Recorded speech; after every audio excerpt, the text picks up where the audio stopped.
in this government. Thank you.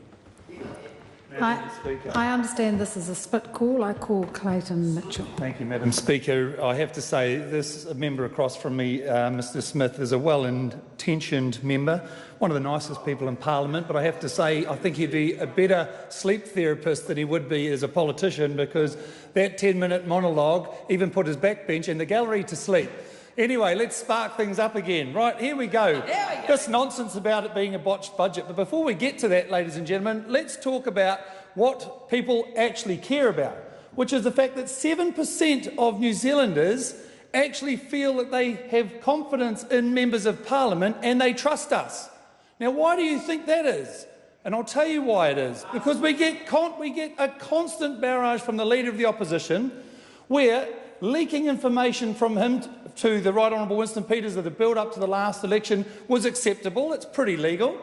But yet when his information gets leaked 3 days early from his expenses, all of a sudden we need a Royal Commission of Inquiry into this. Can we talk about the budget? If yes, it's about integrity of the budget, Madam Speaker. You get to the budget. You need to actually bring that. So the budget, Madam Speaker, it's important for people to understand what we said when we set out on a pilgrimage to build our economy from the bottom up. Because we've had enough of neoliberal trickle-down, free ideological thinking from this previous government for 9 years. So the first thing we set out to do was to ensure that we gave capitalism a human face. And by doing that, we had to build this economy from the bottom up by lifting the minimum wage, which we've taken another big step towards building an economy surrounded by a living wage. We've put invested money into areas that this country hasn't seen investment in for a very long time.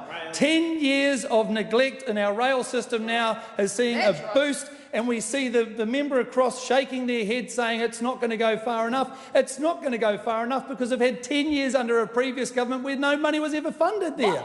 Well, 9 years. I have to say, they gave me a year's credit there. It was actually only 9 years of neglect. So now we've got a government that's absolutely committed to start looking after those integral parts of our community, the people, the workers on the bottom that are actually creating the opportunities out there.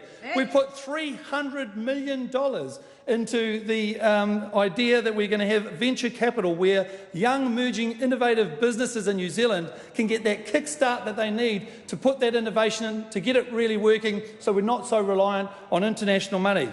We've got the $1 billion R&D tax credit, which is a huge boost to people to actually lift our GDP to 2% of R&D spending in this country.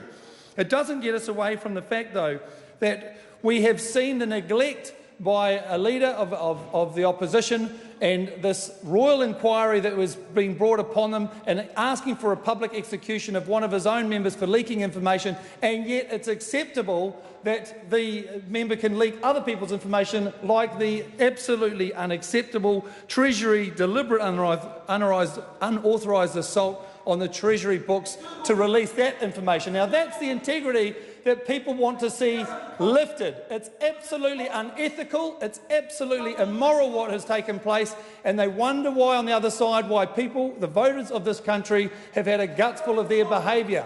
Because they are not trusted, because they promise everything and haven't delivered on it, from 10 bridges to ghost highways that have never been built, with no money that's ever been put there for State Highway 2A going north from Tauranga. All these loose promises, 15th Avenue, Turret Road, no money has ever been brought forward by that government, just a lot of hollow promises.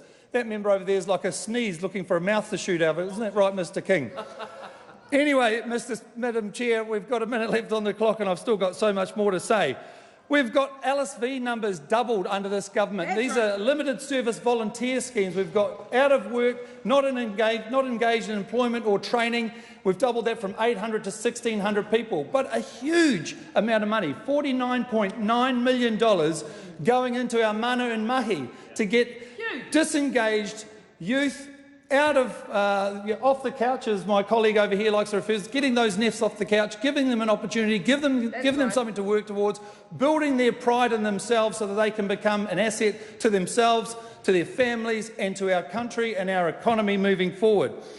We've got $21 million that we have put into a very important service that we have with St John's, but we have also turned around the racing industry with recent changes in the Racing Amendment Bill, with more changes to come to get that industry up on its feet again. And that's about my time, and I'm going to hand it back to my colleague. Over to you, Derek Ball. Yeah, yeah. I call Derek Ball. Thank you, Madam Speaker.